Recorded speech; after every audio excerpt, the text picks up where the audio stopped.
Sippers, welcome to this episode of the Tea With Me podcast with me, your little mate Shane Todd. Before we get into this episode, let me tell you about our Patreon, patreon.com/Tea With Me podcast. Bonus episode on a Monday, which we call the Special Brew. Live stream every Friday with some of your favourite comedians. You ask questions as it goes along. We interact with people. We've got loads of specials on there. Stars in Your Eyes is coming soon.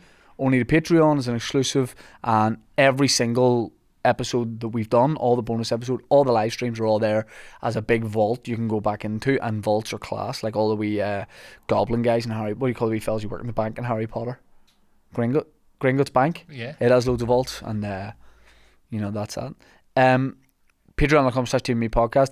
I'm touring everywhere, ShaneToddComedy.com, wrapping up the Mummy tour, so it's coming to mainland Europe, it's coming to Australia and New Zealand. ShaneToddComedy.com for all those, and I will be playing and tickets go on sale Friday, the SSE Arena with my brand new show Full House. Tickets are coming out this Friday. We hopefully are going to have early access for patrons worked out by then. That's what we're trying to do, so you can get tickets there before anyone else, but please, I'm doing the full array, so you need to please God come to that. Otherwise, that's going to be an expensive mistake. We are sponsored by Dad, you want me to say something about Mysteries as well?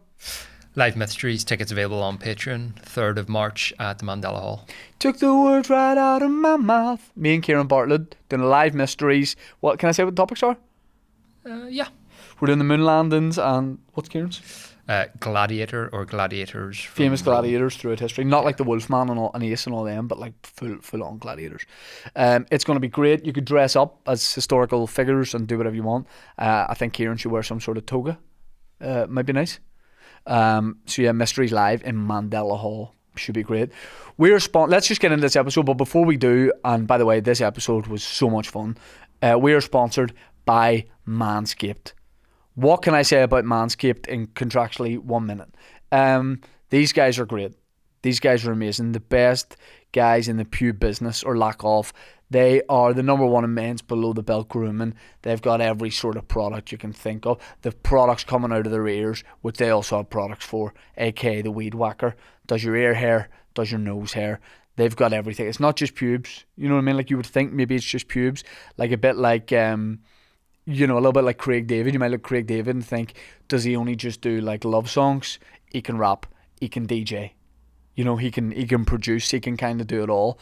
And Craig obviously has that famous song, What's Your Flavour? What's Manscaped's flavour? Assorted, because they do it all. They've got the hedger, what's that for? Your face? That's for the beard. That's for the beard. Alright, and that's 1 day stubble you're seeing on me right there, so I might need to use that tonight. No, you'd need the handyman. I need a handyman. That's a little one you use. That's a wee one I use. Doesn't even leave a wee bit of stubble. It just gives you a clean shave. I'm bringing that to Dubai tomorrow because it's compact. It's really nice. And I've said before, I've never charged it. It's still going. I should bring the charger because it won't work. What I'll do in Dubai, I'll have half a beard and I'll think that looks terrible, but no one will notice. Manscaped are brilliant. They sponsor the podcast from nearly the very start. Use the code TEAWITHME for 20% off and free shipping. It's all in the description. This episode of the Tea With Me podcast is one of the most fun ones that we've done in forever, really. My guests are Tim McGarry and Colin Murphy. Bit of confusion with the dates for Colin, so he comes in late at this podcast and just really treats it like a court case and starts presenting evidence that it was my fault, and it kind of was my fault that he was late. But Colin and Tim are obviously two legends of local comedy, still very much doing it, still very much on tour, both great stand-ups. Tim, as you know, such a talented writer, almost a historian. We're talking about mysteries. Tim basically is a historian too. We talk about a series, The Long and Short of It, and Colin is just one of the comedians that I kind of grew up watching locally, and then one of the guys who's still just absolutely at the top of the game. He's just done his own tour, Opera House, and we get into it about some of the worst shows they've ever done and corporate gigs that they've done, and just a delight to just sit with them and do the episode. And Tim finally answers some allegations that have been hanging over the likes of him, Richard Branson and Stephen Hawking for quite a while. This is Tea With Me with Tim McGarry and Colin Murphy. Tim, you're just back from the Maldives. Oh, hang on, are you not doing your intro with the teas and the manscape and all of that? I don't want to do You've it. done those before I commit. That's very good of you. I don't want to do it in front of. Sometimes I get a bit nervous. You get fed up, do you? Yeah, no, I like to have fun, and when I'm doing the reads, I just feel like you like to have you don't want to have the guest going on. For fuck's sake, because then the guest might, sometimes the guests heckle me, take the piss out of and then I start to feel like a substitute teacher. That's the energy I start to have, where I'm going, yes, but shush, because I need to contractually we need to do this. You're like a Jim McGaw from the 1980s, aren't you? Who's Jim McGaw? Jim McGaw. Crazy Prices. That's Crazy Prices. Don't you miss it? No. Jim, look up Jim Was he McGaw. local? Yeah, he was local, and he did the local for Crazy Prices, and he was kind of stiff and wooden, became a cult hero for being brilliant. You're like Jim McGaw. Yeah, I asked you to describe Jim McGaw. He's stiff and wooden. Yes. That's Super Crazy Prices. Don't you miss it? You look it up. It's brilliant. Anyway, sorry. So I'm the young Jim McGaw. You are the young Jim McGaw. Now, you were in the Maldives. Is that a weird time? Is that a suspicious time to go away after certain flight logs came out? Is that a weird time to flee the country, Tim? Flight logs? I missed it. What was that story? Yeah, after flight logs for Epstein's Island were made public. Oh, please, really? We're in deep already there, aren't we? Is that not an odd? I thought that was an odd time for Tim McGarry to leave the country. No. There was a mix-up. To flee? People said you fled in the night. I fled. Yeah, there was a mix-up. I was supposed to go to Malay, and I ended up in the Maldives. I recommend the Maldives. Very nice. You just got to be very careful when you go to the Maldives. You got to be because there is a serious danger if you go to the Maldives that you could bump into Ian Paisley Jr. And he's in a better villa than you, and some other fuckers paying for it. That's who I thought you were away with. You don't want that. Definitely not. Well, that's the first decent holiday I've had in years. I haven't been away in 2 years, and January's our quiet time, so we just go 2 weeks doing nothing. I wore flip-flops. I never wear flip-flops. I'm a Brogues man on the beach. Brogues on the beach? Brogues on the beach. Yeah, I arrived in the Maldives in a jacket and coat. Because I was going to. You're saying a proper holiday. Now in my head, I think proper holiday, lying by the pool all day, reading a book, got the headphones in. But I see you because there's two types of people, and you're the other type of person. You're like a smart culture kind of guy, unlike me. I can see you going around looking at a bit of the history of the place, doing a walking tour. All that kind of stuff. But what's your no, I do like a city break and stuff, but I was in literally a tropical island where the walking tour took 15 minutes, and there's feck all there because there was nothing there 20 years ago apart from villas. And the nice thing was lovely people there, full of brilliant, and the staff were brilliant and all of that. Crack was very good. Now, obviously anywhere you go here, you're going to get people, whether it's Give My Headpiece or Blame Game or Stand Up or whatever, people shouting out Tim or maybe quoting someone, Give My Headpiece. Any action in the Maldives? None whatsoever. Yeah. And I'm okay about it now. Yeah. I'm okay. I think my dad went to the. My travelling companion did occasionally shout, "Ah!" just to make me feel better. He said, "Go." You're like, Ian, stop it. Oh. I'm nearly sure. Maybe I think that's where my mum and dad had their honeymoon. The The Maldives, yeah, it's full of honeymoon couples and stuff like that. So it's like tropical. It's tropical. It's very hot. Do you swim? No, not really. I was on a jet ski for the first and very last time. I can't picture you on a jet ski. I went and looked at dolphins. There were dolphins, and they were very nice. They were pretty. I don't really like water. Yeah. And I don't really like the sun. So why the fuck I was in the Maldives? I really don't. Yeah, Malay would have been way better. Malay would have been better and a lot cheaper as well. You can scuba dive, and I didn't scuba dive, but you can go on a trip and you can see all these brilliant topical fish. But you can also get that effect by going to your local Chinese and looking at the fish tank. Yeah, and go, that's always and you save yourself thousands. That's how you know a local Chinese is going to be good. Yeah, fish tank. Fish tank's always good. Size and colour of fish tank. Yeah. I'm going away tomorrow, and I'm getting back into the way of taking books on holiday. Yeah. Because I'm going without the kids. When you take the kids, or 1 and 3. Oh, you can't read a book. You're getting away without the kids. Without the kids, and I'm going to read a book on one book on Genghis Khan. Right. And the other book I'm going to read is about this guy who used to be the king of Mali, when the Mali Empire was big, and he's called Mansa Musa. And I get obsessed with telling this story. Basically, the Mali Empire had loads of gold.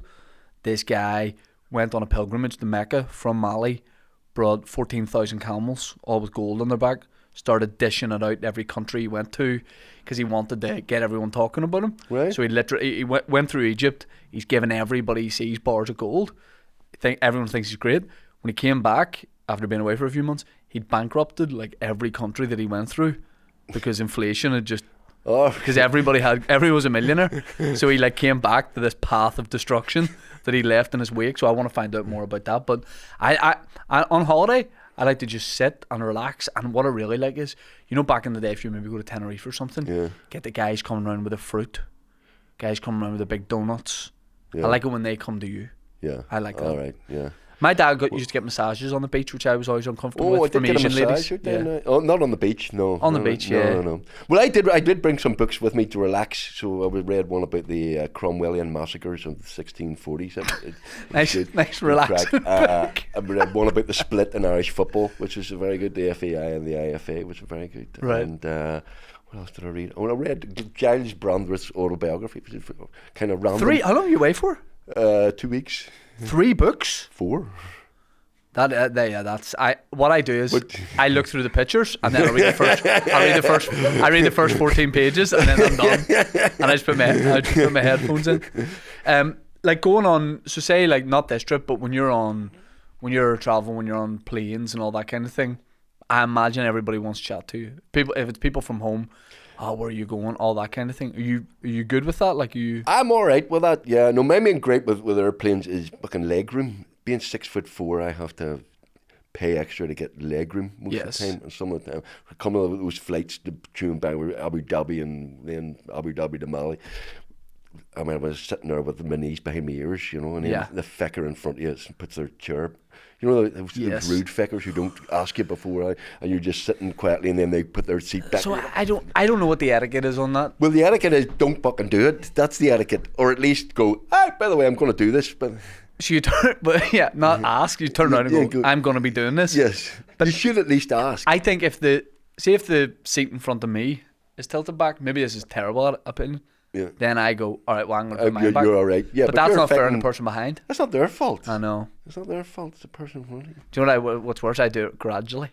Like I'll do it over the space of an hour. So they know the other guy doesn't notice. Over the space of an hour, so they're going, that must just be the way the seat was. Where have we got a tray in my mouth? Yeah.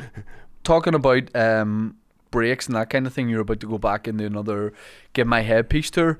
When did you start? When the TV program first aired, which was what? 1998. Right, and then was there a tour off the back of that straight away? We were in the first time I was ever in the Opera House was in 1998. We did a show, a kind of sketch show, before Give My Headpiece came out, called A Night at the Opera House. It was a sketch show and bits and pieces, and I would have thought I'd made my career. I'd been in the Opera House. And you've obviously sold a million of them. I mean, it is kind of still the best venue in Northern Ireland. It's just something so magical, and doing more than one show in it. You're doing a run in it. There's nothing better about going back a few nights in a row and feeling like. We always finish the tour. We do the tour all around Northern Ireland, and then we finish there with the 8 or 10. I think we're doing 10 this year, sort of finishing the full week there. And there's nothing better than landing up and finally. You don't have to drive to Strabane the next day. You don't have to go anywhere. You're there in the Opera House. You've 2 a day sometimes. But the crack is it's just a lovely, lovely venue. And I think punters love it too because it is right in the city centre. As in, you can get a train, and it's a stone throw then from the venue and. I think it's great. I was asking you just before we record about what happens when, because Give My Headpiece is topical as much as it can be. Bizarrely, it is. Even the TV shows as topical as we can keep it. We filmed with 4 episodes. We filmed them sort of mid-November, the ones that went out in December and January there. And obviously we have plots and stuff that are timeless, but you can also, we can throw in topical jokes, so we were able to get as much as possible. The trouble with Northern Ireland politics at the moment is nothing fucking happening. Yeah. It's as boring as hell. And fucking nobody's doing. I was saying, you don't care anymore. I'm you don't care. Well, I think we've all got to that point of, so what's disconnected. happening. Couldn't give a shit. I think it's bad. Like I've said before, like, and I understand that it's probably an ignorant stance, but I find it that sort of hopeless that when I read about it or look at it Yeah. and that kind of thing or hear it on the radio, it just makes me sad. It just Yeah. puts me in a bad mood. So I choose to just, I've said, put on like my big space helmet. Yeah. So I just put that on and nothing can get in. Yeah. So I live in there. So I'm Yeah. not hearing the outside noise of. Is that calm? I was listening to. I had made the misfortune. I was away for 2 weeks. Nobody didn't listen to anything. Had a great time. Came home on the way up this morning, listening to Nolan. Not with Nolan, but with Holly Hamilton, who I like, and Holly, and who's on the Bucking Show, but Jim Alistair about the protocol and there's Ulster being subjugated and all of that. Oh, here he is, Ladies and the gentlemen. late. Oh, We'll he's cut been that out. We'll assaulted. cut that out. He's been Ladies and assaulted by a gentlemen. light. Colin, it's my bad for the dates. Colin Murphy. It was my bad for the dates. I reread and I could see how it could be misconstrued. He got the dates wrong. No. Who got the dates It wrong? was the wording of the. Oh no, he's got evidence. This. See how you would interpret this. Right, okay. So it was. Mr. Murphy was supposed to be here earlier, just to clarify. Yeah. Yeah. Yes. It's 20 to 11. Go ahead, sorry. So, I've been here Mr. from Murphy. 10 o'clock. But anyway, go ahead. so he said, would 16th of Feb suit? 16th of Feb. 16th of Feb. I said, yeah, works for me. We love Heartback for that one. Yeah. You like that? And then it said, and then she replies, I've just realised I'll be in Oz Oh, on that date. oh, Then, are you free Thursday by any chance? right. So how would you take that? But hold on, in my head I said it like this. You free Thursday by any chance? No, As in like this Thursday? no, There's no Thursday- emoji that goes. No. If I had said, are you free that Thursday? Thursday of that week different. I is said what you meant. free or what Thursday? He interpreted it. Yes, because that's a Friday, you see. Yeah. The 16th. And then I said, yeah, works for me. And then I just realised it was. And then I said, well, I, in fairness, replied, how the hell do you forget Australia? And Thursday is good, and then blah, blah, blah. I'm Yeah, hold terrible. on. Colin said, didn't say Thursday with a date after it, just said Thursdays. So we're just talking Thursday? Yes, all Thursdays. We're just saying Thursday? All Thursdays. No, but Thursday the 15th of February. That No. Yeah. This Thursday? Yeah. No, And then or maybe, well, if you go to Oz, you don't really go for a day, though, do you? So you I was offered 3 days in Oz once to do one gig. I'm not joking. Did you do it? No, what's the fucking point of that? I only have 1 day either side Really? of this trip, yeah. But One you have a day jet either lag side. to fuck. Yeah. Sorry, do. by the way, the conclusion to this was how I realised that it was today. Right. It's because Was I the got message going, where the fuck are you? I got a strangely passive aggressive, from Shane Todd. strangely It was passive aggressive 4 minutes message past 10. at 7 minutes past 10. In fairness, 7 yeah, minutes. I was 7 minutes late. Right. This It is said, impossible. "Do you want tea or coffee?" How is that passive aggressive? That's like something your ma said. My ma said to me last week, "There's been a tap, right? There's been well, it isn't dripping, right? She's convinced it's dripping. It's not. It's leaking out the bottom slightly, right? Right. And it has been for a few months. And the other day she said to me, she says, "Where would you get a washer to fix that?" Right, but I thought it'd be rude if I said, where are you? Right. No, I would have gone for that. That would have been. Yeah. It was that one of those ones where you know your arse just sort of opens a bit and you go, "Oh shit, I'm supposed to be somewhere." So Tim, Last year. With your I legal got a phone background. call. Yeah. with your legal background, Yeah, he's wrong. He's right. I would interpret that as yes. Yeah. Thank you. So you got a phone call. Last February, I got a phone call Sunday afternoon. I was heading up. I was actually going for a walk, not like me. But I was halfway up a hill, and I got a phone call from St Anne's Cathedral saying, "Hi, are you Tim?" I said, "I'm grand." She said, "Where are you?" I said, "I'm up a hill." That's me. "You're not coming to St Anne's?" I said, "Oh yeah, we're coming to St Anne's in a couple of weeks to do the rehearsal for Did My Headpiece." She said, "No, you're presenting you're handing out the checks this afternoon for the Black Santa Oh, the sit-out, collection, yeah, which yeah. I've done 4 years in a row." Right. And the guy asked me to do it, and and the first time in my life, I missed a gig and just completely fucking forgot. There's about it. nothing worse than the where are you? And you completely need to be in the forgot. place. Agent rang me once. I says, "Where are you?" I said, "I'm getting into bed." She said, "Right, you're supposed to be going on stage in Drogheda in 5 minutes." The guy's a bit worried. Oh, what? It's full Was that house. your fault? Yeah. Oh. Well, no, it wasn't. No, it was. Did you get the Thursdays wrong? Did they say? Yeah, I thought no, I was going to be in Oz. Yeah. Just drop that in. I'm in Oz. Yeah, no time either side. This is my second trip in a year to Australia. No time either side. Yeah. None. No time. But you just totally jet lagged, like when you get over there. Just play on. I try and like time sleep. You know what I mean? So I walk up hills. I just go up a hill. That's fine. I think this is maybe like age-wise the last year I can get away with that. I'm enthusiastic enough that I can just get through it. I did it when I was 30? 30. And I was wrecked. Yeah. Like totally wrecked. Yeah. Yeah. I won't go into that. I do. It messes with your body rhythms, that's all I'll say. Do you know what I mean? Well, go to Australia. Aye. Yeah. What do you mean your body rhythms? Well, yeah, you know your natural sort of when you're gonna, you know. You're doing that at different times? Yeah. What's the problem with that? Well, when you're asleep. Do you shit yourself in your sleep in Australia? No, that's the weird thing. But I just can't remember doing it. Sorry, whoa. But it was in the toilet. But it was in Sleeping? the bathroom. Right. But it wasn't necessarily in the toilet. So, well, You shit in the sink in Australia? Jet lag. Not even. A BJ. Just In the area. Was it? You know the way you have a wet room?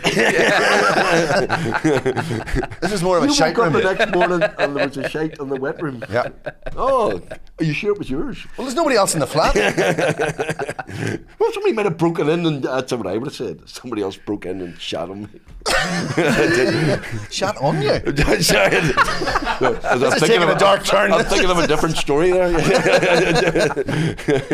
This guy's just back from Scatman. I couldn't believe this. Tim told me he was back from the Maldives and was on a jet ski while he was there. Jet ski. What the fuck are you doing in a jet ski? I'd not known Exactly.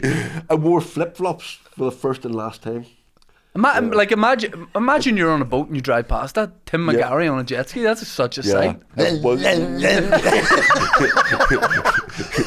And flip-flops and you on a banana boat. Going, Tim McGarry on a... Don't be stupid. Colin, what kind What the of... fuck were you doing in a jet ski? So I know. I don't ask. What else were you wearing? You had flip-flops. I was wearing shorts as well. Like, I had one pair of shorts, and normally I had jeans and. Yeah, you're wearing them on your head.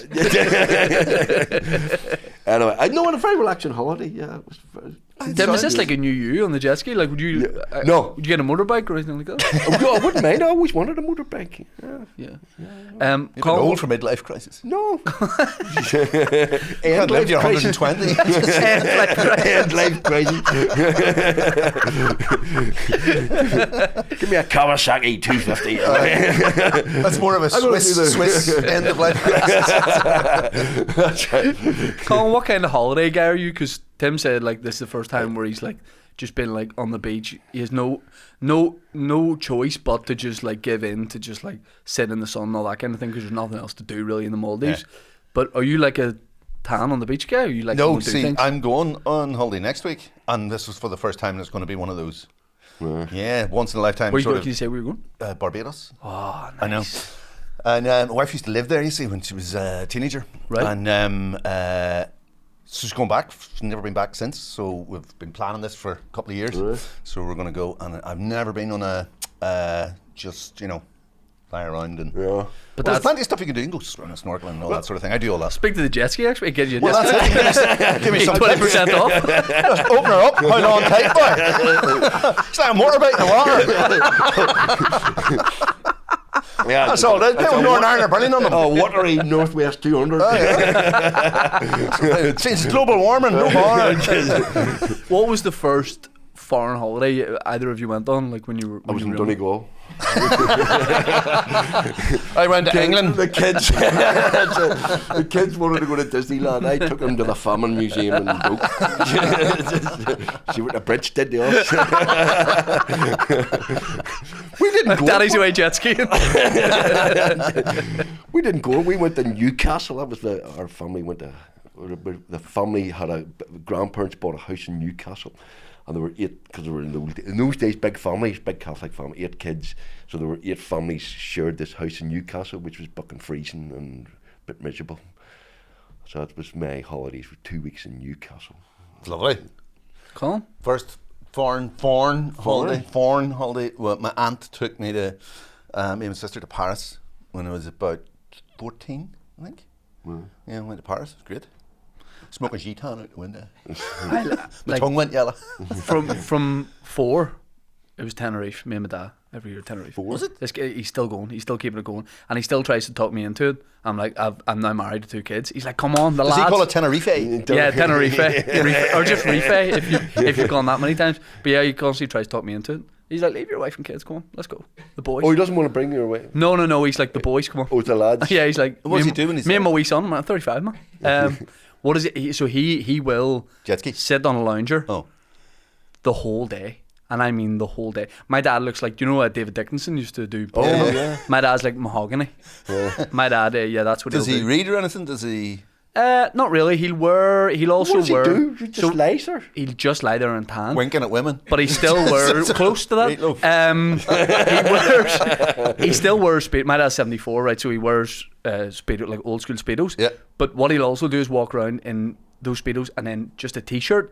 But the t-shirt makes it look like he's Ooh, nothing in the on nip. under the speedo. So he'll do that. And he's 74, so it looks like he's forgotten to put on a shirt. Yeah. You know what he do? He make people uncomfortable in Tenerife. Yeah, yeah. That's what he'll do. Right, but at that age you get away with it. Yeah. don't you? It's just- But yeah, he's beach. That's all my holidays were with him.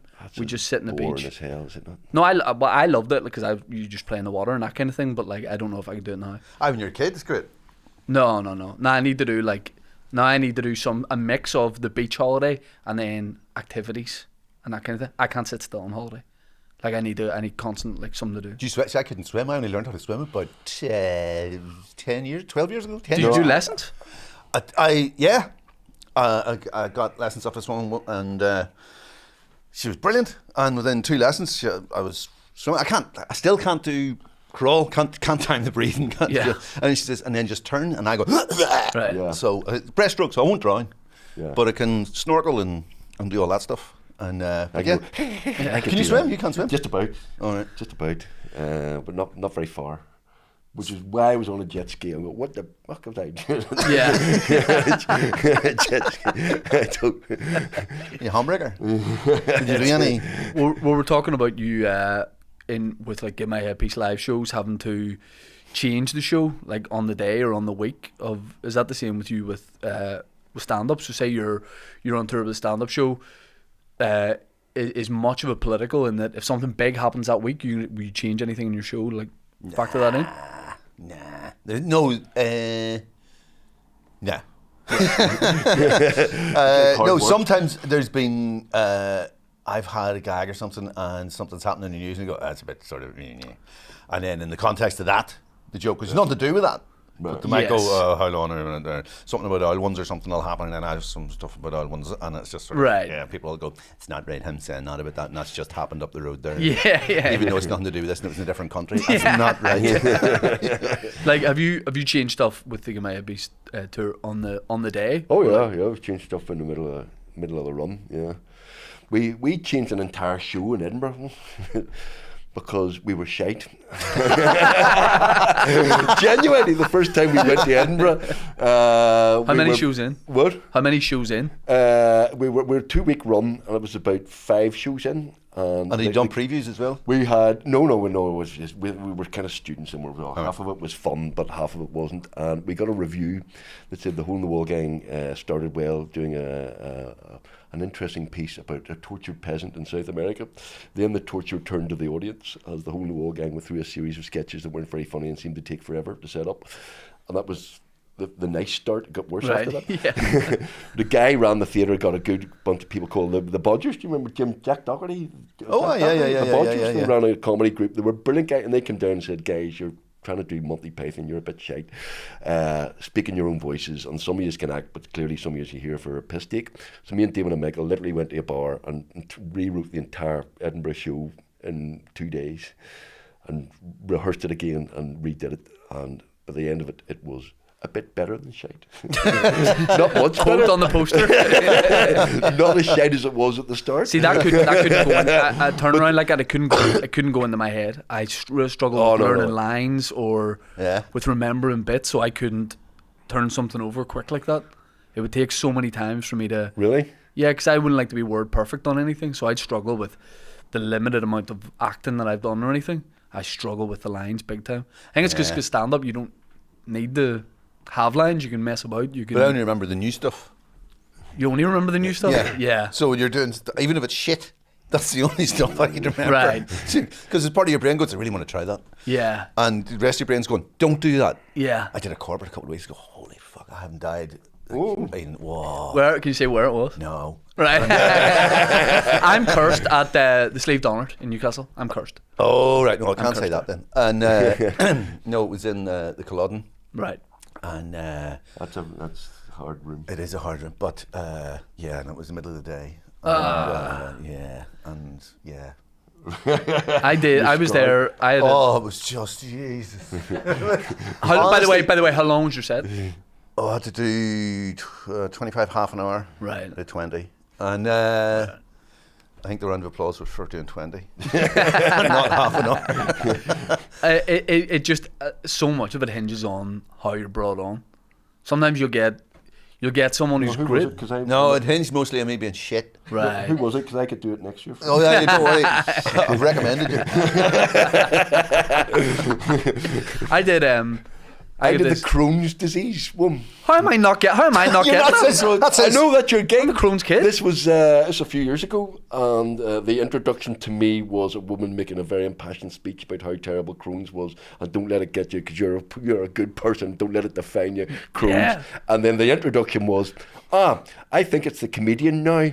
That was the Speaking of talking that shit. was, and you walked off, and that was my cue to walk.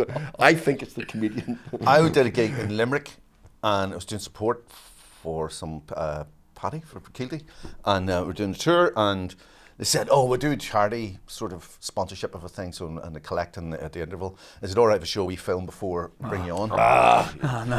And I said, Never upbeat. Of course, didn't think of asking. And then it's this big screen, like huge, in the University Concert Hall. Never, like I don't know how many people hold that. And so this screen goes, then the lights go down, and then this 5-minute video of one woman, right, being interviewed on this one woman's harrowing tale of date rape. Right, I'm not joking. Sorry, I laughed at that. Seriously, Cut that just bit out. her talking and clearly, upset, Yeah, but getting through it all. But the audience are in tears, and we're backstage like this, going, "Oh fuck!" And there's people, honestly, and then it finished. And then the screen went, and there's silence in the room apart from sniffing, and people go, "It's not right."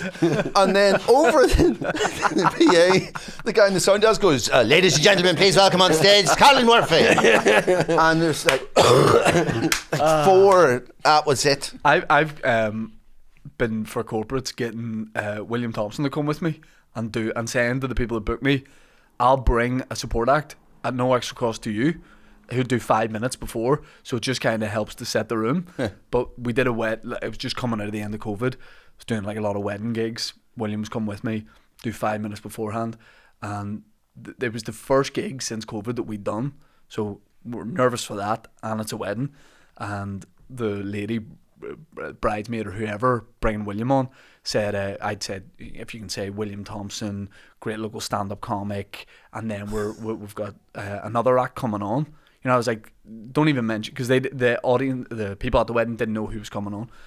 So the lady takes a microphone and she's like, "Ladies and gentlemen, if everyone could be quiet," and full disco going on. Like, she goes, Sorry, she stops. she stopped everything and she said, "We've got special guest Shane Todd coming on, but before he does, here's his mate." That's it. Didn't say he's a stand-up, so Willie just has to walk out, and they're like, he must have given him a lift here, and he wants to do a turn, and it was just the most unintentionally disrespectful thing. But Sleeve Donard, I'm cursed at. I did Culloden just before Christmas, and weirdly I didn't do many corporates this year, but got 2 bookings on the same night in the same hotel, different rooms. Yeah. So it was like the dream.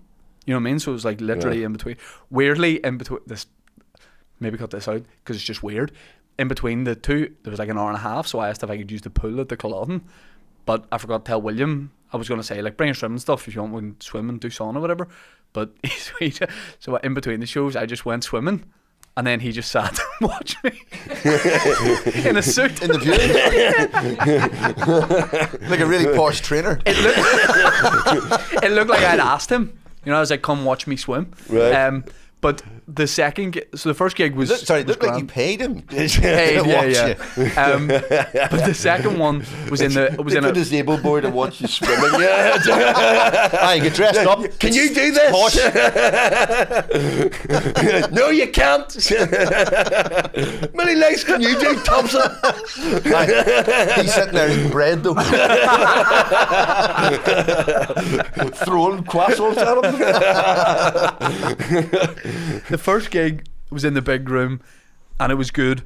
And then the second one was a small one. It was a retirement due for a guy, and I'd said at the start, everyone had phones out at the start.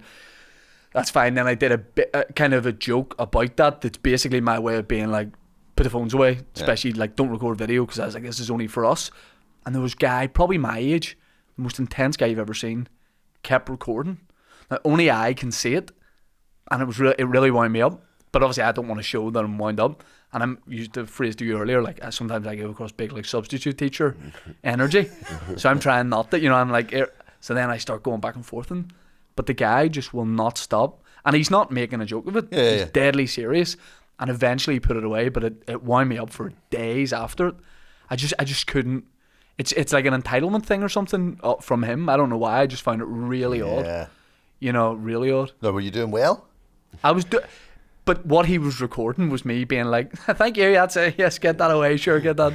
So he could have put up, a clip of me looking like I'm having some sort of breakdown. But eventually he did. I got a woman to go over and tell him to put it away. Yeah. I got like a told basically, because there's a lady who was like secretary for the company. I was like, can you take that off him? And then after that it was fine. But sleeved honoured, I'm cursed at.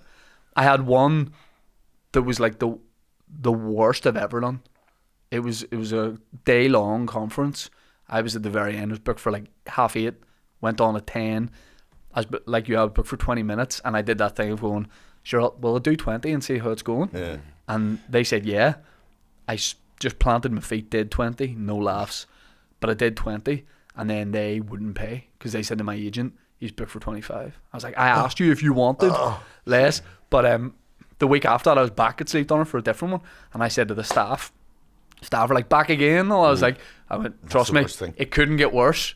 Spoiler alert, it could. The next one was just worse. So I'm cursed in that venue. It is worse when it's the same staff and you go back. Yeah. And you struggled the last time and they look at you going, and you're back again. It feels like you're lying when you go to them. It's not normally like this. Yeah. They're like, you're like, oh no, you see me at a comedy club? And I'm like, okay, well I won't.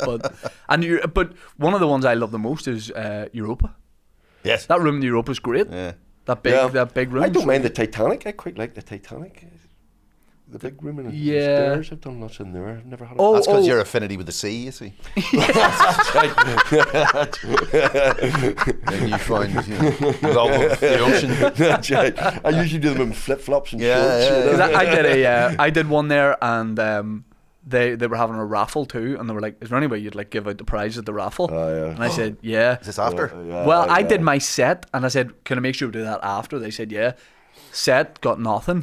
Raffle was great, because everyone that comes up, they were like, you can take the piss out of it. So we're like having a laugh with people that are coming up to pick up awards and taking the piss out of the prizes. So now, if I should have done the raffle first, because it would be a great, like, I might just do raffle. Kieran Bartlett does raffles at his shows, like, that's not a joke. Is that right?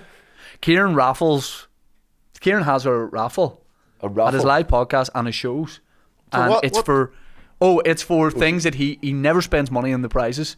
So it's like, Joxer, the cafe up the road, sponsors podcast, so the Joxer vouchers. There's tickets for future Kieran Bartlett shows.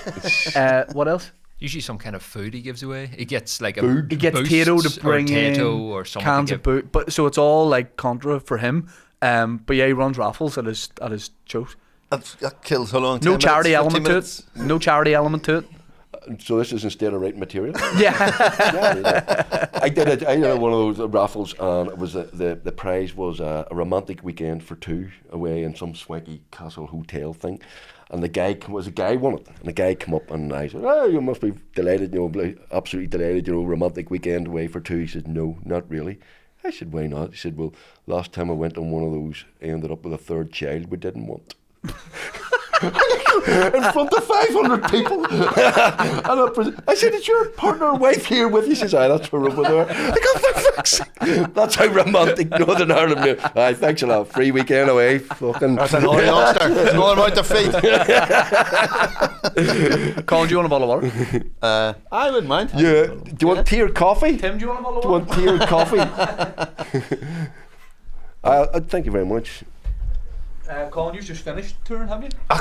Ages ago. It was a very, very good tour. Ow. It was an excellent tour. I saw it at the Opera House. You did? We were just obviously saying, didn't pay Opera for it, House, but best venue. Fucking Best. brilliant tour. Best. He's very, very good. Yeah. Best Very venue ever. By the way, age thing. Do you know who Jim McGaw is? Yeah. He told me I'm like a young Jim McGaw. Yeah. Where he's selling his tea and his man I'm doing my things. ad read. He said, Yeah. Jim McGaw, it's Jim crazy McGaw, prices. crazy prices. Don't you miss it. Is he still? Don't you miss it? And it's like that slightly off thing. Don't you miss it? Yeah. It's always at the wrong, slightly the wrong place. He was still working. Yeah. He was managing the Super Value up in Carryduff. Right? And people walk in, and it was like seeing somebody that used to be in a band. Yeah. You walk in and go, that's Jim McGaw. I go there sometimes. I bet you have seen him. What kind of age of a guy would No, you know? the one that's knocked down, no, it's not. Him? No. All right.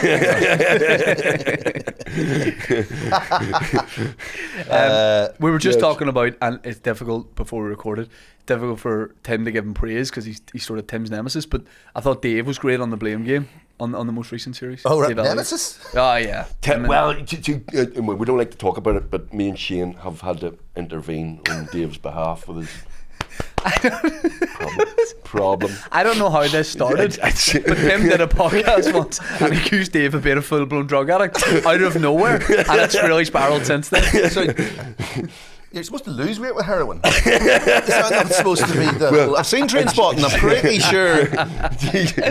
Do you not remember he disappeared to his dressing room for half an hour, wouldn't talk to anybody and all that? And you weren't allowed, knocked and he wouldn't answer. You don't remember that? So you jumped straight to... Yeah, And I think David said that Tim might have been visiting certain islands, yeah. you know, with a lot of other big-name celebrities. Oh, right, yes. Tim making his escape from Epstein's island. Being chased by... I'm pretty sure that's label. But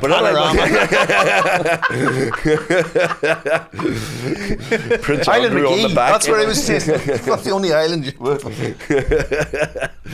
I've been to Rathlin. Oh, I need to not get the back. same. I need to get back to wrestling soon for a gig. Yeah. Oh, why did you had a gig? I've done like 10. Oh, you booked me to do a gig in Rathlin and We had to cancel. we had to cancel it. We're in Ballycastle. Yeah. We had to cancel it because it was going to be wet and windy. Oh, and we were sweltered in Ballycastle. This was so we booked it. We're gonna do 2 days of gigs in Rathlin. Barra Best jumps on. He's like full weather warning. You know, it was like red alert, all this kind of stuff. It's going to be torrential. The boats wouldn't be on. So we moved the Rathlin Island International Comedy Festival to Ballycastle. Yeah. So it was Rathlin Island International Comedy Festival on Ballycastle. Yeah. And the hotel, the Marine Court there, were like, yep, you can have our room. Great. And I was saying to people, it's in Ballycastle, but still proceed with caution to get there, even if you're from Ballycastle. It's the nicest day of the year. It's the nicest weather day of the year. It was beautiful. We're sitting outside in the sun, being like, Barra, what's happening here? And it just stayed lovely the whole time. Do you reckon Barra was on holiday and he just rang it in? Yeah. Whatever. But yeah, the gigs in Rathlin are, it's so good. They're not from Rathlin, the people are from... No, most of them are, yeah. Are they? But you get some people coming in, yeah. Is Rathlin on a Gail Gore place as well? Not really. No. There are people there that Yeah, yeah. that do, but Yeah. it's got like the bar has a function room attached to it, which holds about, I'd say like 100. You could pack about 120 into it. But last time we did it, it was a summer's day, and we just did it outside, and it was just great. It's the novelty of it. Yeah. You're on an island. The Guinness is brilliant. Everyone raves about that, and it's class. It's class. You get the boat over to it. And then we got a lunatic that takes back on a speedboat last time instead of the ferry, and that was fun. on a rib, one of those big... Must have been, yeah. Yeah. It was great. Where have you Bringing refugees over I now. did a No, Tim is on a jet ski. One at a Up time. on his shoulder. Like a display Across the team. crowd. If he stops the boats, he can't stop the jet skis.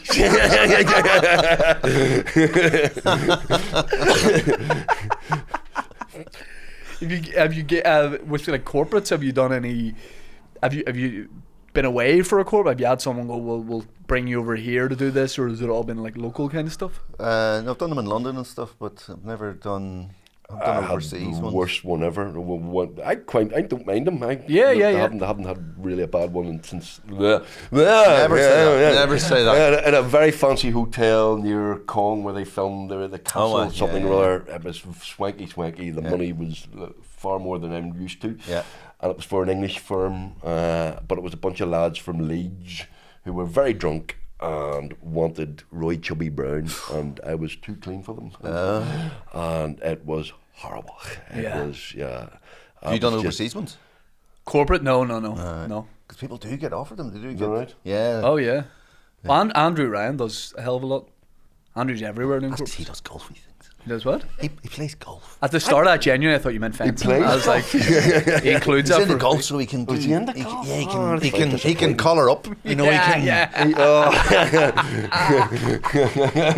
Guys. You can put the slacks on.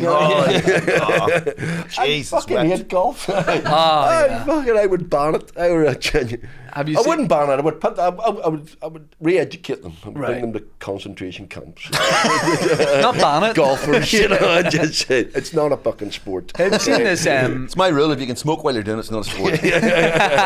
Snooker, We're darts. a diamond jumper and slacks. It's not a sport. That show's just the Graham Norton hosted has just gone on Amazon. Last one laughing or last. Watched it last night. Was it any good? whole Do you know series. this? Do you know what it is, Tim? It's Yeah, I've heard about this. So all these comedians from down south in like a kind of Big Brother house setup, and if you laugh, you're out. Yeah, it's called LOL. Nobody from up here was invited to join it. And, ironically, they've carried Kilty. They've filled their quota.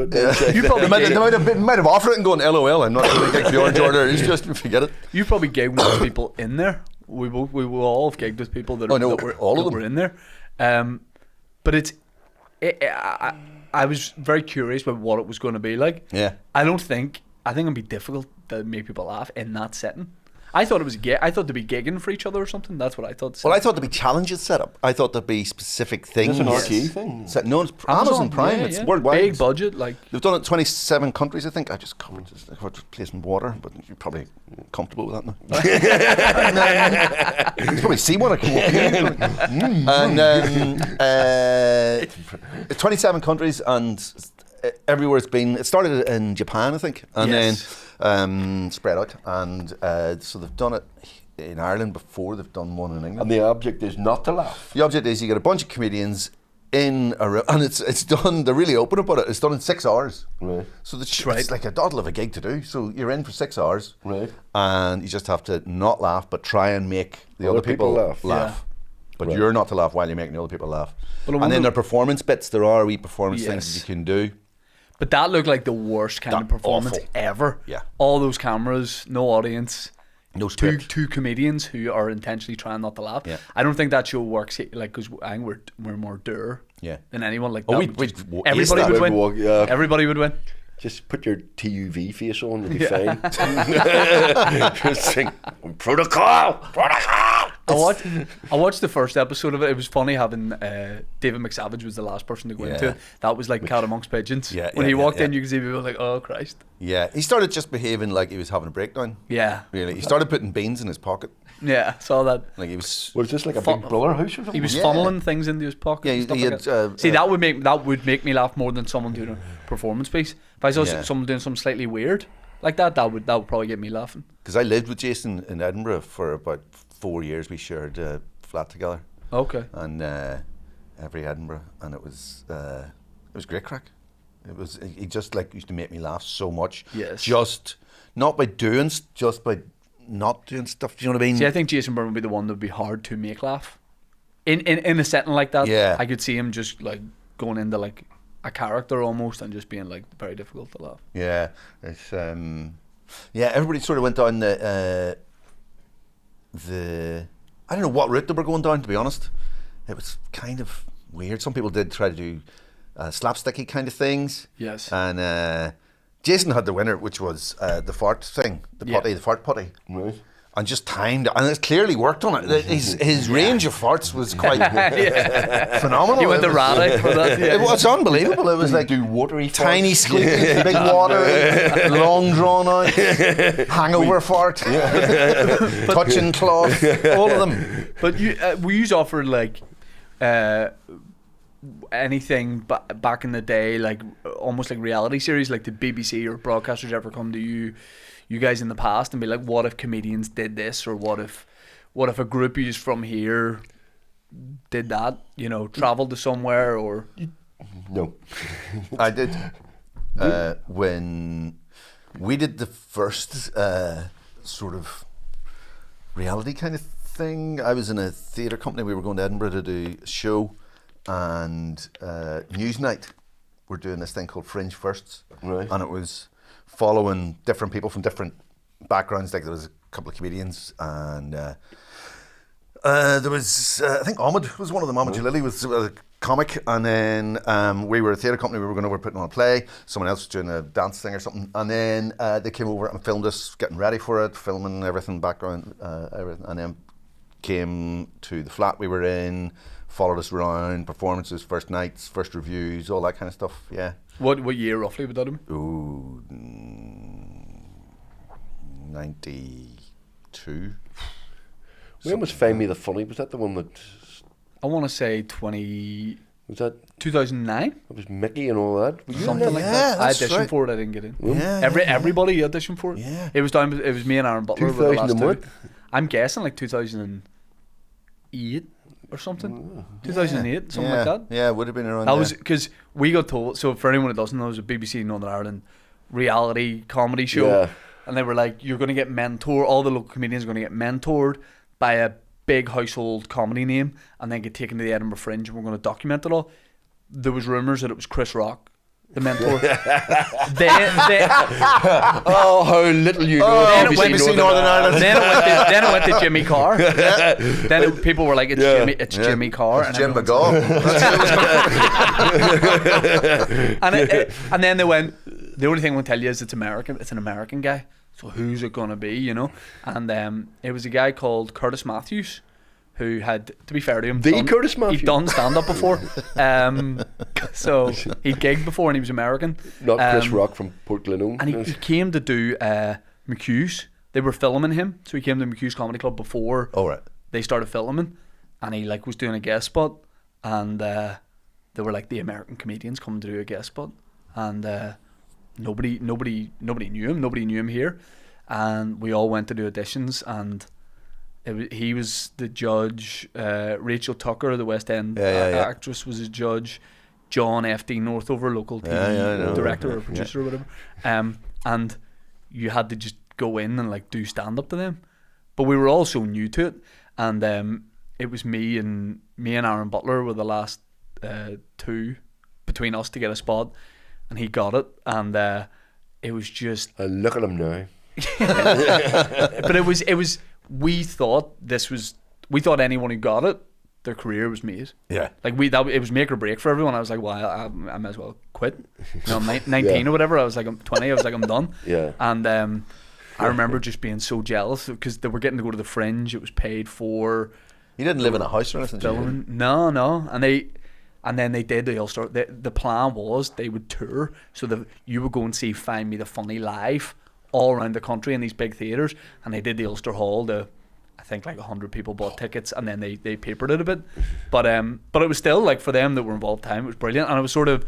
I would go to all the showcase gigs they did, so it was kind of part of it. I got to see a lot of it, and it was cool at the time, like for them to be involved with. But it was never executed the way it should have been. What was your man like, the American dude, when you saw him in McHugh's? I was on just before him, and I had a good night, and I think he did fine. And when I didn't get the spot, you know, when you're just so young, you don't understand what TV producers and all do. they got my immediate reaction of not getting through, and I may have gone down the conspiracy route that I had a way better gig the night before than your big mystery host. So I was like, So I could just see this he's fucking shit. that's exactly. I was giving off, and I'm like, who's this weirdo that got through? Aaron Butler's there punching the air. He was ringing his mum in front of me. They made Aaron ring his mum. The bet Mummy I got through. On yours beside him? And I'm standing beside him. No, you ring. I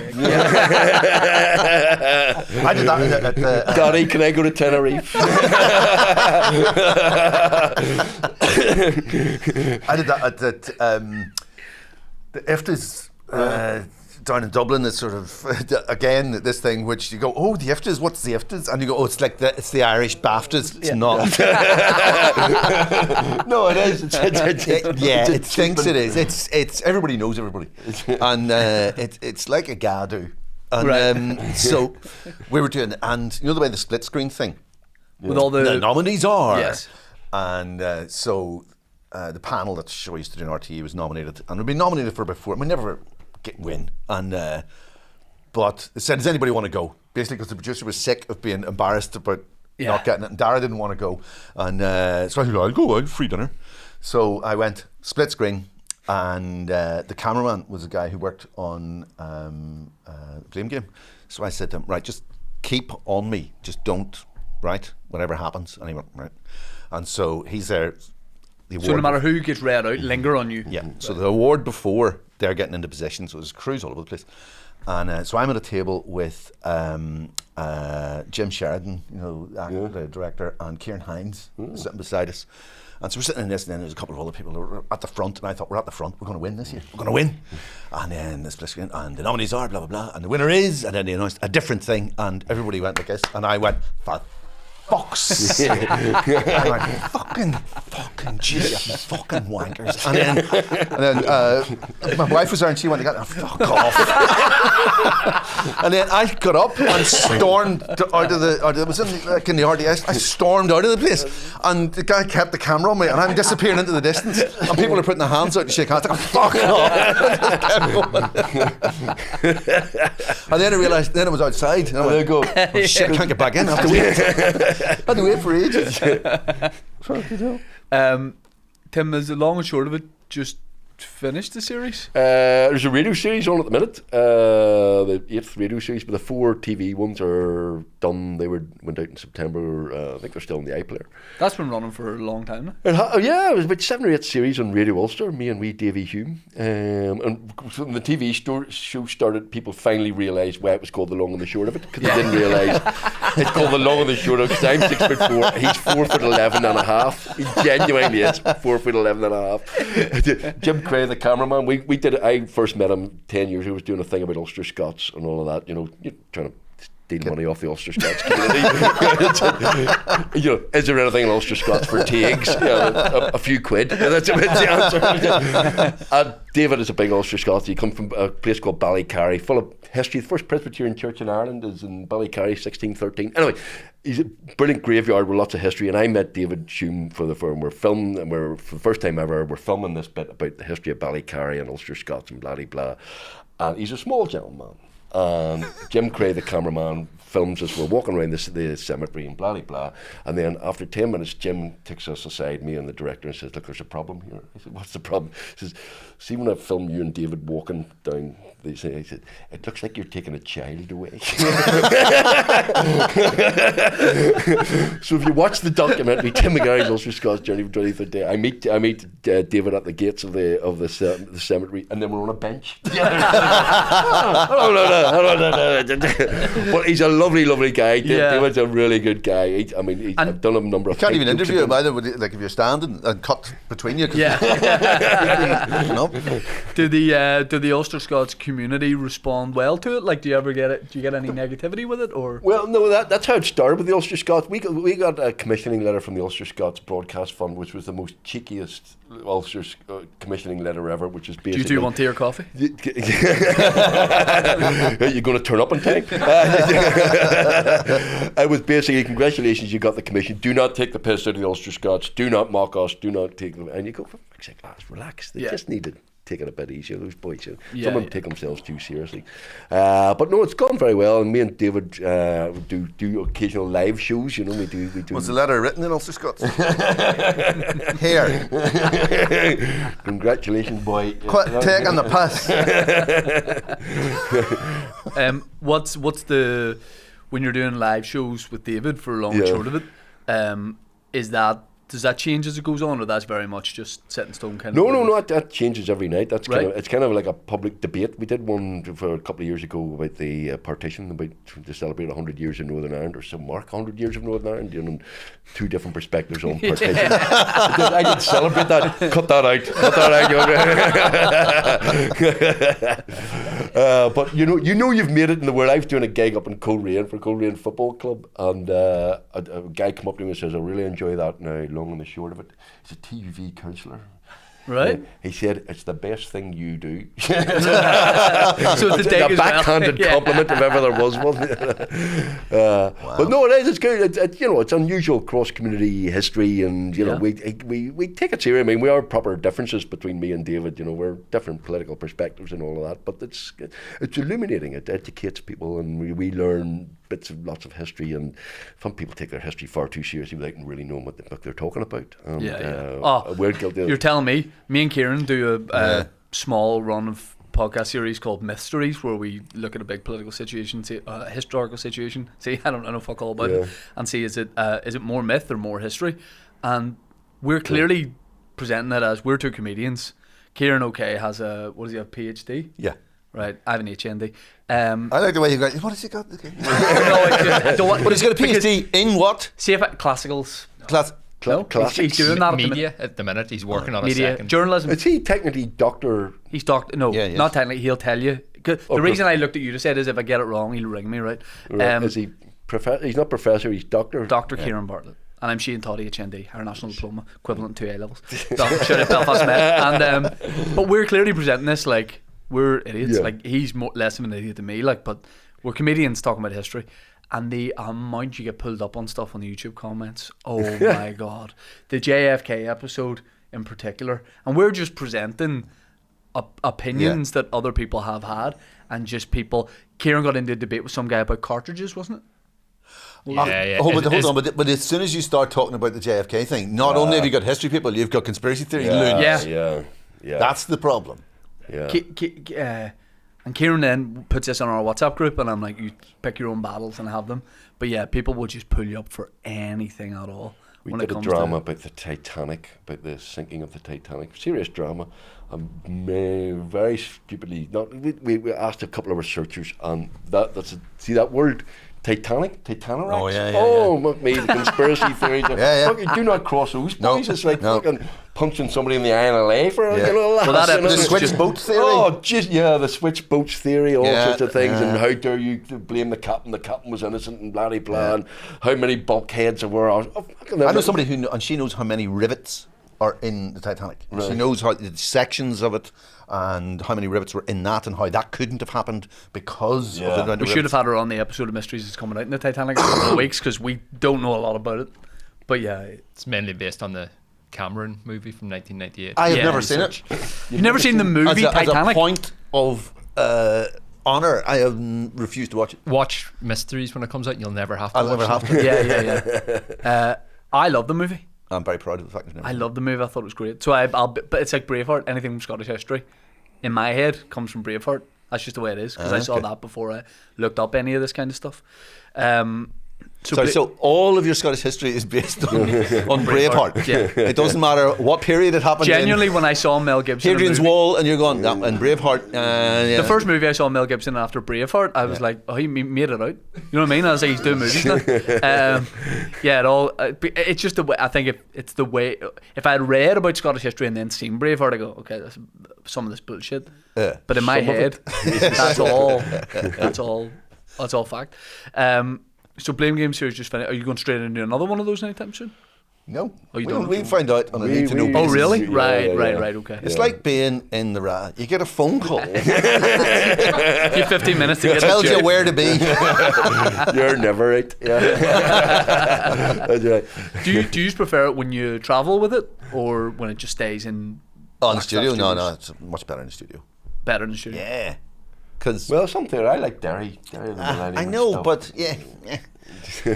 I don't know. I like to get home. You're Yeah, absolutely. When I found out that at that last Opera House run, I assumed it was like show at 8, show at 8 o'clock, or Ah, show yeah. at 8 7. o'clock, 7:30. know. And they apologised. I said, do not apologise. Make it 7. Yeah. I love that. I'm thinking about doing also some You're- adding some matinees in Yeah. from now on, Oh. like a 3, 4 o'clock Yeah. instead you're, of you're at home for Nolan Live at 10:30. exactly. You're Exactly. up. No, obviously I'll Johnny watch it Dodger. in the car on the way home. I was saying to Tim, love Stephen's holiday photos. Big fan. Who's? Steve Nolan. Oh, how do you? I see said I this? haven't seen them because he's blocked me on Twitter. Oh, I'm not on Twitter anymore. you're not on? I'll X, send whatever you it's both called. them. Well, really? Stephen's out in California having a good time, and, Is and he having a good time? he's literally living his best life. Oh, Great right. to see. Okay. Of photographs of him doing what? In where? Yeah. They're all this. Just he'll be in like the middle of, say, Santa Monica Boulevard, right? Okay.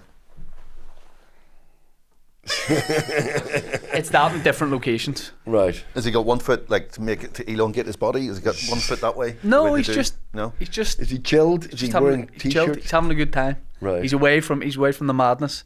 Right. He deserves it. But he's got his hands in his pockets and all the photographs. All the photographs. Same Right. same head slightly tilted. We cheeky grin. You know, glint in his eye. Do you reckon somebody's taking that photograph and he's looking at it and went, no, taking another one? Yeah. Do you reckon? But he's blocked him. We're gonna get you back together. Well, yeah, You've no, gotta he get blocked his me back on Twitter for some things I say about him live. Yeah, totally fair. Every time I mention, for some reason he takes it personally. I don't know why. We're not best mates. It's one of those things. It's all right. What would happen if he was the next guest on this podcast and he came up? Would he say hello to you, or would he? In the lift. Have you ever walked into the BBC and Yes. he's got in the lift? Yes. A very small lift. Could be awkward, shall we say? Yeah, very awkward. Yeah. Do you know what we need to do? We need What? to book a gig on Rathlin, the 3 of us do, and Yeah. we'll bring Stephen over as part of it, Yeah. and we'll settle our differences. That's a good gig in the Break bread. Well, that's it. You know, we could, you know, if peace breaks out in Northern Ireland. You and him on a jet ski.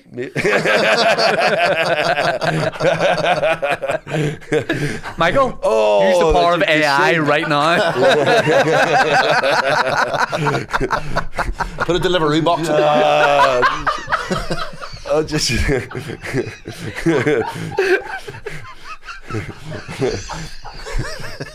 My arms aren't long enough for the back. It's the front. No, don't go there. Would you rather go front or back? Yeah, well, don't go there. Colin, I know you didn't just finish there, but where was your favourite venue to play? Opera House. Opera House. Yep, hands down. Absolutely brilliant. Brilliant. And it's that wall noise you get back, and it doesn't even. Not that it didn't sell well, but it doesn't even have to be full. Yeah. No. And because I think I only had one like property sold out night, and I had one nearly full and one that was a bit over half full. But it was brilliant. Yeah. And Yeah. the noise is just fantastic, and Yeah. everybody's there. Yeah. Everybody's just. I would get more nervous from there than anyone else, especially when that curtain starts to come up. 'Cause Oh, it the takes a safety curtain? long Oh. time to come up, and I just get nervous during that time. But it's great because That's the curtain. when that curtain's down fully, it stops the sound. Yep. Pretty Completely. much. So it's And so then it comes weird up and you hear. because I take a minute to just stand on the stage sometime, and the whole audience are there waiting for the show, and they obviously you're just right behind, and then I'll move and it comes back up. But it was great. Like the very last one I did. So the you do. So you stand behind the safety curtain. So the big one that comes down. The iron. You know the iron. I stand behind the iron. Yeah. And Just for then- about 30 seconds, and you can slightly hear them a bit, and it means I'm just on stage. And are you revealed? No. Then I'll Oh, walk right, off, and then okay, when it comes right, up, I'll walk on. But the last show I You're did, not like naked attraction. It's no, not like, yeah. My dad in his speedos. yeah. See brown legs. There was a fight. There was a fight. Was there? They are the best venue at just dealing with stuff without you really knowing about it. Like they're on it. The staff are just great. But there was a guy who just went absolutely nuts, and it was the late show on a Saturday, and. And another audience member, or you? No, him, and this was during the support. So I had Andrew, Ryan, James McKegney opening for me that night, and Andrew was just about to bring James on. Andrew had done 10 minutes, bringing James on to do 10, and he's like, "What's going on here? We need to sort this." And it turned into like a 10-minute drama kind of, because I was lucky that there was nothing in the whole run of shows. There was nothing like that, and guy ended up in cells.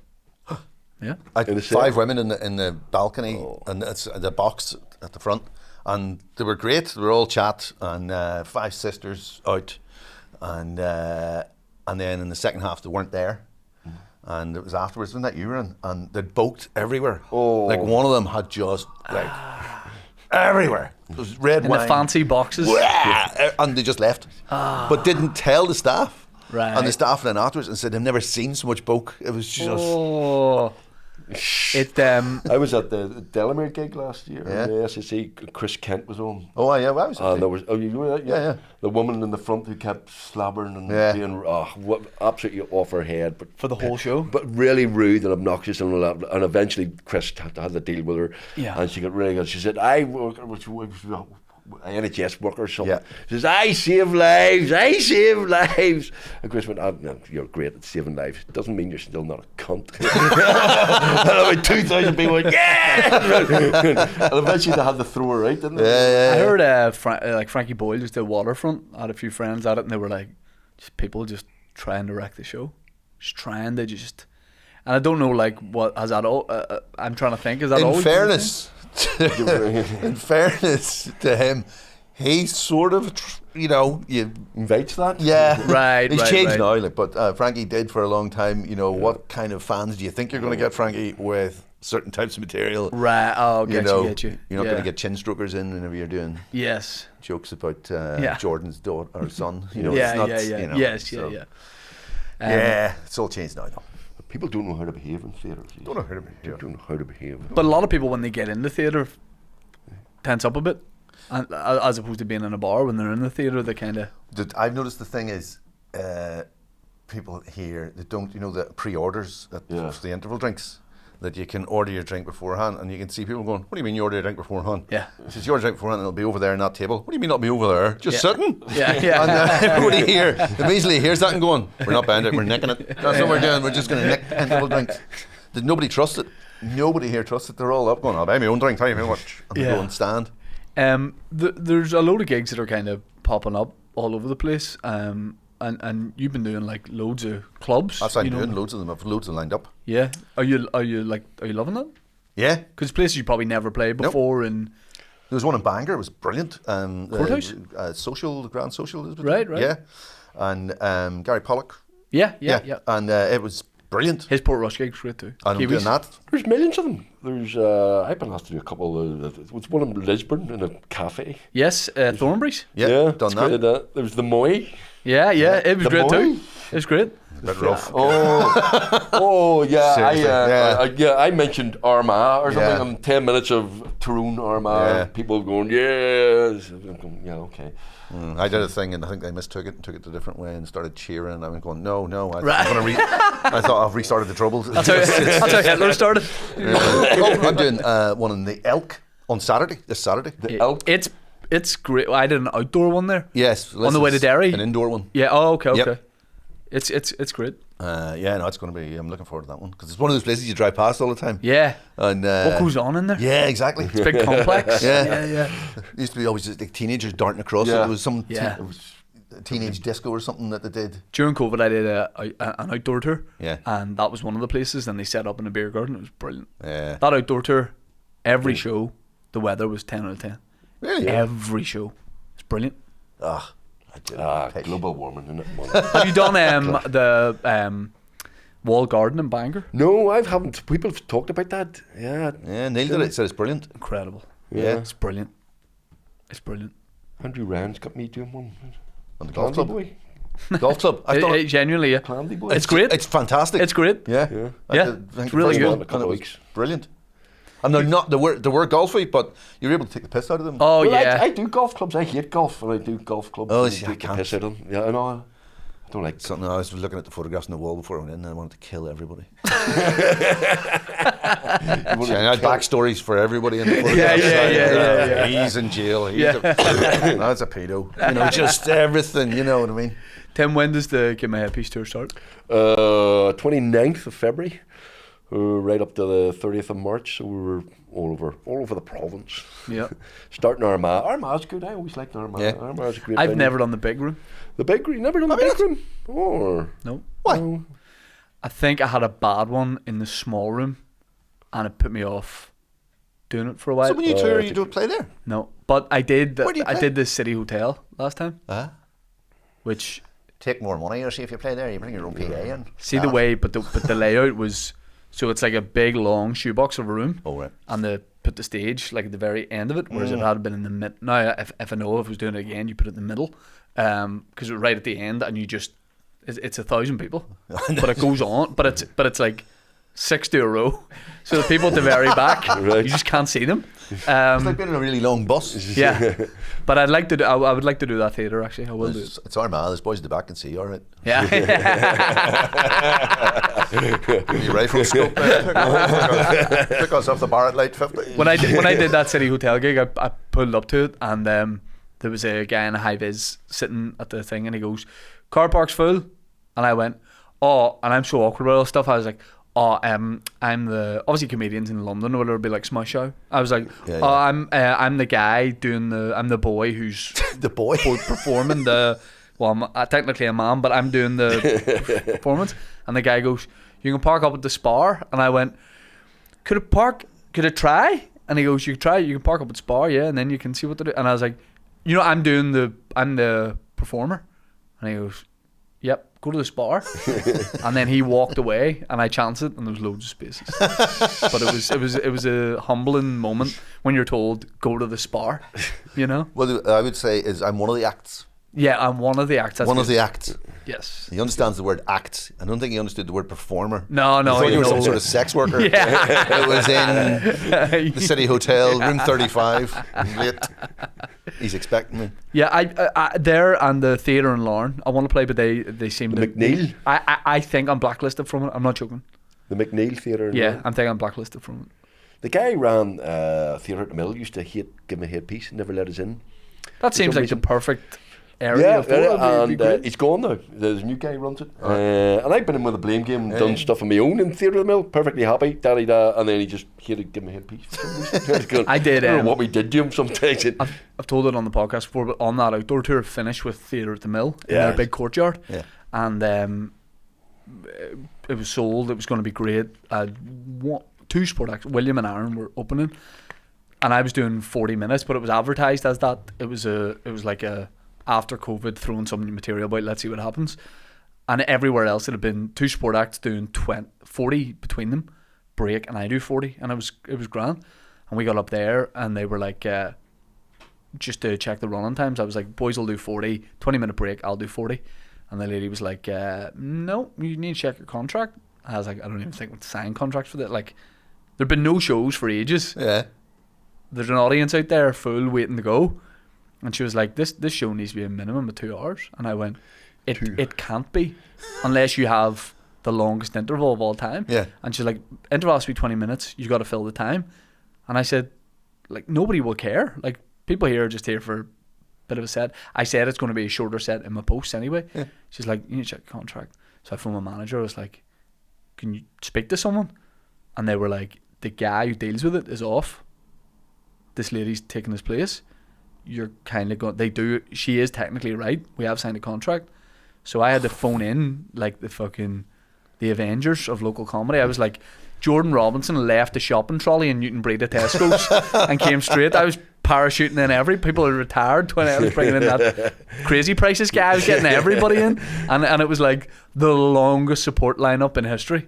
And everyone's like, "What do you want? The 10-minute set?" I was like, "An hour. I want an hour." That'd be a great scene. Just the idea of Jordan and a thing, and then Jim McGaw comes over to the tannoy. Jordan Robinson, please report. Tim up the lagging. Somebody else in the jet ski. Comedians Galler, yeah. But it ended up great. But it was the only time I've ever had a venue say something about a contract. Because they're normally so easy going, like, you know the crack for us. Well, no, apart from corporate ones. I had a corporate one or several corporate ones, and these are the list of words you're not allowed to use. Oh. And they're listed. I've never had that. Specifically listed. These were ones in London.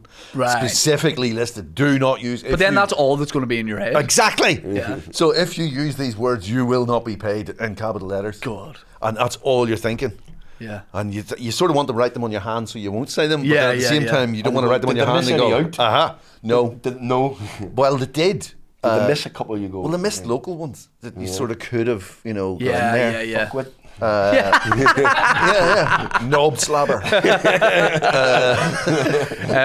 So Tim, tour starts in February, Yeah. and tours all over the place. Tours all over Northern Ireland, and then a week in the Opera House in the end of March. We'll put a And link to it. Three nights in Derry in the Millennium as well. So It's another great venue. love the Millennium. I love the Millennium. We stay up for a couple of nights, have a great There's time. wee Nando's there, Tim. Is there? No. Wee Nando's, the Richmond Centre. Yeah. Don't you worry Is there? about that. Oh, wow. And well, you've got Loch Foyle, of course. I'll get a jet ski. Yeah. Loch Foyle. I'll probably join Foyle Search and Rescue.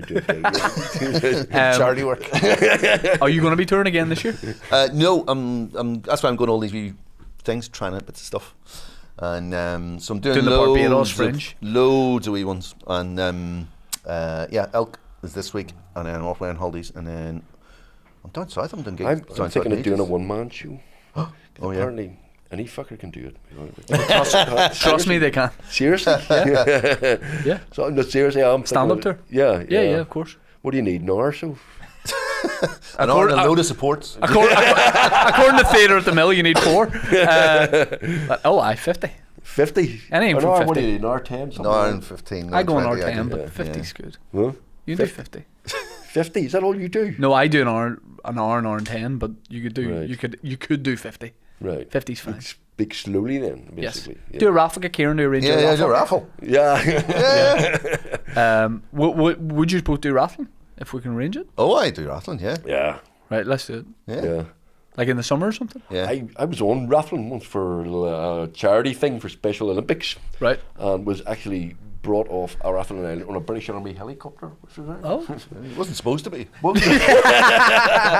Gig with that badly. Richmond Airlift off. Colin, lifted off the island. Colin, Tim, thanks very much for coming on the pod. You're Appreciate very it as welcome. always. Yeah, that was Thanks good for the Yeah. the last minute travel to get here. I never made Do I you get take- paid And- more and- for and doing there the full thing that he Yes. gets 20%? 2 speed cameras as well. 2 vans. Yeah, there's 2 of them. I know. There's 2 of them out. But boys, flash the lights.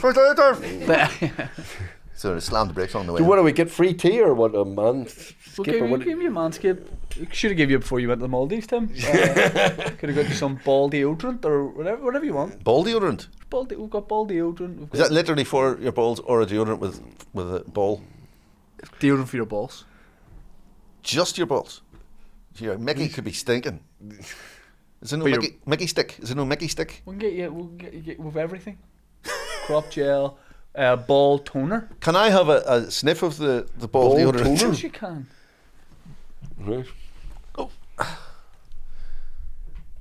Right. Ball deodorant, anti-chafing. Is there not 2 F's in chafing?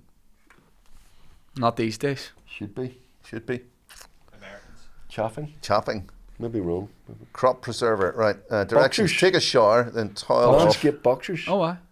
until your goodies are dry. Crop soother ball after shave lotion, so after you shave it, After you shave. your balls.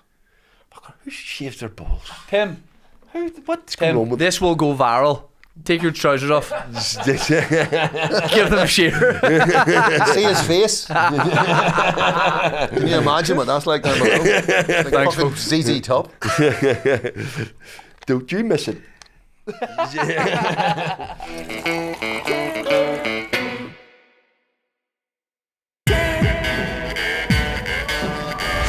One, two, three. Good afternoon.